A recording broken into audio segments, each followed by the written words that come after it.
જૂનાગઢ જિલ્લાના ભેસાણ તાલુકાના રોડ રસ્તાઓ બિસ્માર હાલતમાં નાયબ ઇજનેર આર.એમ. માળીના પાપે 2 જિલ્લા પંચાયતના સદસ્યોએ રાજીનામાની ચીમકી ઉચ્ચારી છે. સમગ્ર વાત કરીએ તો ભેસાણ તાલુકાના જુદા જુદા 42 ગામોને જોડતો રસ્તો છેલ્લા 3 વર્ષથી બિસ્માર હાલતમાં છે. તંત્રને જુદા જુદા આગેવાનો અને પદાધિકારીઓ દ્વારા અનેક રજૂઆતો કરવા છતાં ભ્રષ્ટાચારના કીચડમાં ડૂબેલા સંબંધિત વિભાગના આર.એન.બી. પંચાયતના અધિકારી ડે એન્જિનિયર આર.એમ. માળીના પેટનું પાણી પણ નથી હલતું. ભેસાણ વાવડીથી ચૂડા રોડ મંજૂર થયો હોવા છતાં પણ અનેક રજૂઆતો કરવામાં આવી છે. આમ છતાં ભ્રષ્ટ અધિકારી ભેસાણ તાલુકાના કિનાખોરી રાખે છે. ભેસાણથી ખજૂરી, હડમતિયા, સાકરોલા, મોરવાડા, ધારી, ગુંડાળી આ તમામ ગામોના રસ્તા છેલ્લા 3 વર્ષથી બિસ્માર હાલતમાં છે. આમ છતાં નવા બનાવવાની વાતો દૂર રહી પણ રીકાર્પેટ કરવામાં પણ નથી આવતા.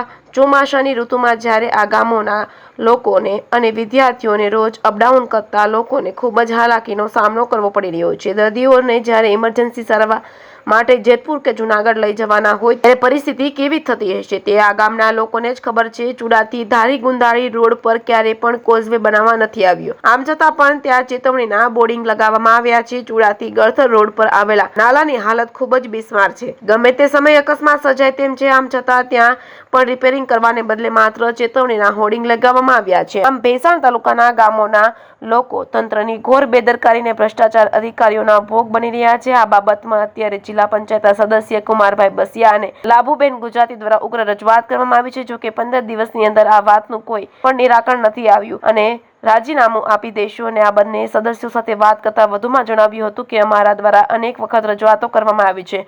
અમુક રસ્તાઓના વર્ક ઓર્ડર પણ આવી ગયેલા છે. આમ છતાં કામ ચાલુ કરવામાં આવતું નથી. અમે જનતાના પ્રતિનિધિ છીએ અને જનતા અમને રજૂઆત કરે છે, પણ આવા ભ્રષ્ટાચારી અધિકારીઓ અમારા તાલુકા સાથે કિનાખોરી રાખી ભ્રષ્ટાચાર કરે છે. ભોગ જનતા બને છે. માટે અમારા દ્વારા સીએમ સાહેબને રજૂઆત કરવામાં આવી છે. જે કેસરી ગુજરાતી સાથે પંકજ વેગડા, ભેસાણ.